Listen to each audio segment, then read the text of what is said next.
നമുക്ക് ലീഡ്സിൽ നിന്ന് അൽബേനിയയിലേക്ക് ഒരു ബഡ്ജറ്റ് ഫ്രണ്ട്ലി ട്രിപ്പ് പോവാം. മാഞ്ചസ്റ്റർ എയർപോർട്ടിൽ നിന്ന് ബഡ്ജറ്റ് എയർലൈനായ റയൻ എയറിലാണ് നമ്മൾ പോകുന്നത്. UK-യിലെ ഇന്റർനാഷണൽ എയർപോർട്ടായ മാഞ്ചസ്റ്റർ എയർപോർട്ടിന്റെ ഒരു ലോങ് വീക്കെൻഡ് ആണ് നിങ്ങൾ ഈ കാണുന്നത്. എല്ലാവരുടെയും കയ്യിൽ ഒരു ബാക്ക് പാക്ക് മാത്രമേ ഉള്ളൂ. ബഡ്ജറ്റ് ഫ്രണ്ട്ലി ആയിട്ട് ഏത് യൂറോപ്യൻ കൺട്രി കറങ്ങണം എന്നുണ്ടെങ്കിലും അതിന്റെ ഫസ്റ്റ് സ്റ്റെപ്പ് അഡ്വാൻസ് ആയിട്ട് ഫ്ലൈറ്റ് ടിക്കറ്റ് ബുക്ക് ചെയ്യുക എന്നുള്ളതാണ്. അപ്പ് സമയം രാവിലെ 5:55. മാഞ്ചസ്റ്ററിൽ നിന്ന് തിരാനയ്ക്കാണ് നമ്മൾ പോകുന്നത്.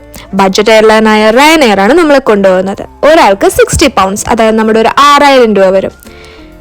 ഫ്ലൈറ്റ് ലണ്ടനിൽ നിന്ന് എടുക്കുവാണെങ്കിൽ കുറച്ചും കൂടെ ചീപ്പാന്ന് കേട്ടിട്ടുണ്ട്. പക്ഷെ ഞങ്ങൾക്ക് എളുപ്പം മാഞ്ചസ്റ്റർ ആയതുകൊണ്ടാണ് മാഞ്ചസ്റ്റർ ടു തിരാന ഞങ്ങൾ ബുക്ക് ചെയ്തത്.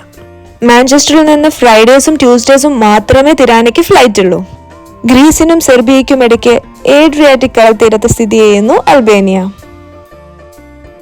അങ്ങനെ അൽബേനിയയുടെ ക്യാപിറ്റലായ തിരാനയിൽ ഞങ്ങൾ എത്തി. ഒരു യൂറോപ്യൻ കൺട്രിയുടെ യാതൊരു മോടിയും ഇല്ലാത്തൊരു കൊച്ചു എയർപോർട്ട്, അതാണ് തിരാന എയർപോർട്ട്. എല്ലായിടത്തും എന്തെങ്കിലുമൊക്കെ ഓരോ അറ്റകുറ്റപ്പണികളൊക്കെ നടക്കുന്നുണ്ട് ഇവിടെ. ഡെവലപ്പിംഗ് ആണെന്നുള്ളതിന്റെ ഏറ്റവും വലിയ എക്സാമ്പിൾ ആണത്. പക്ഷെ ഒട്ടും കുറവില്ലാത്തുന്നുണ്ട് ടൂറിസ്റ്റ്. ഏതാണ്ട് 5 പതിറ്റാണ്ടോളം ഒട്ടോമൻ രാജവംശം ഭരിച്ചിരുന്ന രാജ്യമായിരുന്നു അൽബേനിയ. ഒട്ടോമൻ മാത്രമല്ല, ബുൾഗേറിയനും മുസോളിനിയും ജർമ്മനും അവസാനം കമ്മ്യൂണിസവും കഴിഞ്ഞ് ഇന്നിതൊരു സ്വതന്ത്ര രാജ്യമാണ്.